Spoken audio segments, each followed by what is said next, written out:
ఈరోజు మనం చూడబోయే ఈ వీడియోలో దానవ రాక్షసుడైన అంధకాసురుడు గురించి తెలుసుకుందాం. మన పురాణాల ప్రకారం ఒకసారి శివపార్వతులు మందరగిరి అనే ప్రదేశంలో విహరిస్తున్నప్పుడు పార్వతీదేవి శివుడి కళ్ళు మూస్తుంది. అప్పుడు అంధకారంలో నుంచి ఒక పిల్లవాడు పుడతాడు.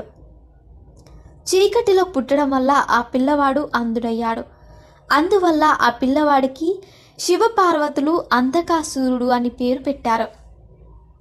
అదే సమయంలో హిరణ్యాక్షుడు పిల్లల కోసం శివుడికై ఘోర తపస్సు చేస్తున్నాడు. అప్పుడు శివుడు అతని తపస్సుకు మెచ్చి ఈ పిల్లవాడిని హిరణ్యాక్షుడికి ఇచ్చాడు. అలా శివుడి యొక్క అంశతో పుట్టిన అంధకాసురుడు హిరణ్యాక్షుడు కొడుకుగా పేరు పొందాడు. అంధకాసురుడు పుట్టిన తర్వాత హిరణ్యాక్షుడు ఈ భూమినంతయం సొంతం చేసుకోవాలని అనుకుంటాడు.